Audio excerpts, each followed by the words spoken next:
یا کوئی اور کسی ایسے، یہ ڈکیتیوں کے اندر لوگ مر جاتے ہیں، پولیس مقابلے ہوتے ہیں نا، مر جاتے ہیں۔ اب کیا وہ جو ڈکیتی کرتے ہوئے پولیس مقابلے مارا گیا، کیا ہم اس کا جنازہ نہیں پڑھیں گے؟ کیا اس کو کفن دفن نہیں دیں گے؟ کیا اس کو ہم جو ہے نا وصول نہیں کریں گے اس کی لاش کو؟ اچھا مفتی صاحب، کیا یہ بات بھی کسی حد تک جائز ہے یا نہیں، کہ جیسا اس واقعے میں بھی ہوا ہے، ایسے ہی کئی جگہ پہ اور بھی ہوتا ہے کہ اولاد اگر نافرمان ہے والدین کی تو وہ ایسے فوت ہو جاتی ہے، تو اس کی میت لینے کے لیے بھی جو ہے نا وہ قبول نہیں کرتے والدین یا بہن بھائی اس کے، یہی جیسے آپ نے کہا کہ وجہ بدنامی نہ ہو، یا یعنی اپنے آپ کو اچھا نہیں سمجھتے اس چیز کو، تو کیا یہ شریعت اس والے سے کیا رہنمائی کرتی ہے؟ محترم عبد المنان بھائی، بات یہ ہے، ایک مسئلہ تو یہ سمجھ لیں، اس پروگرام کے توسط سے میں ناظرین تک بھی بات پہنچانا چاہتا ہوں کہ یہ جو ہمارے ہاں چلتا ہے نا عاق کر دینا، اخبارات میں آپ اشتہار بھی پڑھتے ہوں گے کہ جی بوجہ نافرمانی اپنی منقولہ غیر منقولہ جائیداد سے میں اس کو عاق کرتا ہوں۔ شریعت کے اندر یہ جائز نہیں ہے،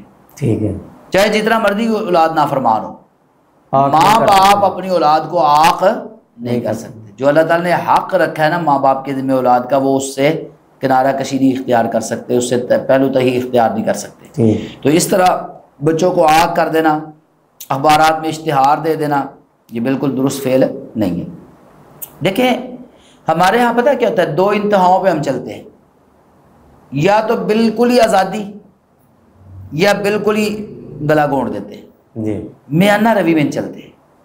اب دیکھیں نا، پہلے بچی کو اتنی آزادی دی، اس کو تعلیم، دیکھیں نا آرٹس کی وہ اسٹوڈنٹ سی، وہ کلچر پڑھا اس نے، اور پھر اس نے یہ سارا مجسمہ سازی سیکھی ہے، ٹھیک ہے، پڑھی لکھی بچی تھی اور مصورہ تھی، اور یہ جو اس نے فیشن پڑھا ہے سارا، اب بچی وہ اس کا سارا جو خاندان ہے، مجھے جہاں تک پتہ چلا وہ ڈاکٹر ہیں سارے، اس نے جب وہ میڈیکل میں آئی ہی نہیں، ٹھیک ہے، اب یہاں تک تو اس کو آپ آزادی دے رہے ہیں، اور پھر جب وہ فوت ہو جاتی ہے پھر ہم کہتے ہیں جی ہم نے اس کی لاش وصول نہیں کرنی۔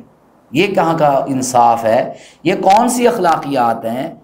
دیکھیں، یا نہ دین ہی ہمیں اس بات کا حکم دیتا ہے کہ آپ اس کی لاش قبول نہ کریں، نہ اخلاقیات اس بات کا ہمیں سبق دیتی ہیں کہ آپ اس کی لاش قبول نہ کریں۔ مجرم بھی ہوگا بالفرض کسی نے کسی کو قتل کر دیا ہے، اب اس کو پھانسی پہ لٹکا دیا جاتا ہے قصاص کے طور پر، تو کیا آپ اس کی لاش وصول کرنے سے انکار کر دیں کہ یہ قاتل تھا؟ یا کوئی اور کسی ایسے، یہ ڈکیتیوں کے اندر لوگ مر جاتے ہیں، پولیس مقابلے ہوتے ہیں نا، مر جاتے ہیں۔ اب کیا وہ جو ڈکیتی کرتے ہوئے پولیس مقابلے مارا گیا، کیا ہم اس کا جنازہ نہیں پڑھیں گے؟ کیا اس کو کفن دفن نہیں دیں گے؟ کیا اس کو ہم جو ہے نا وصول نہیں کریں گے اس کی لاش کو؟ تو یہ ایک دوسری انتہا ہے، بہت ہی بری بات ہے کہ ہم کسی کو مرنے کے بعد بھی معاف نہ کریں، ہم دیکھیں نا اس کا چہرہ دیکھنے کے لیے تیار نہ ہو۔ تو میں یہ سمجھتا ہوں کہ یہاں پر والدین کی بھی بہت بڑی غلطی ہے۔ اگر کوئی ایسا مسئلہ بن جاتا ہے، بچی فوت ہو گئی ہے، بچہ فوت ہو گیا ہے، چاہے نافرمان تھا، تو اس کی لاش وصول کرنی چاہیے، اور اس کو غسل دینا چاہیے، اس کو کفن پہنانا چاہیے، اور اس کا نماز جنازہ پڑھنا چاہیے، اور پھر اس کو مسلمانوں کے قبرستان کے اندر قبر دینی چاہیے، اس کو دفن کرنا چاہیے۔ اور یہ کس کا حق ہے سب سے زیادہ؟ ماں باپ کا، بہن بھائیوں کا، اولاد ہے تو اولاد کا ہے۔ لیکن ہمارے ہاں کیا ہو رہا ہے، وہ پہلے جو عائشہ نامی اداکارہ فوت ہوئی ہیں، ان کے ساتھ بھی یہ ہوا بیچاری کے ساتھ، وہ اتنی الگ تھلگ رہ گئی ہیں، ان کا تو معاملہ کیس اور تھا اس سے ذرا تھوڑا سا، کہ اولاد کو کما کما کے ساری عمر دیتی رہی ہیں، اور جب ان کو ضرورت پڑی ہے تو اب اولاد ان کے ساتھ ہے نہیں، ٹھیک ہے، اب وہ بیچاری اکیلی رہ رہی ہیں اور وہیں فوت ہو جاتی ہیں۔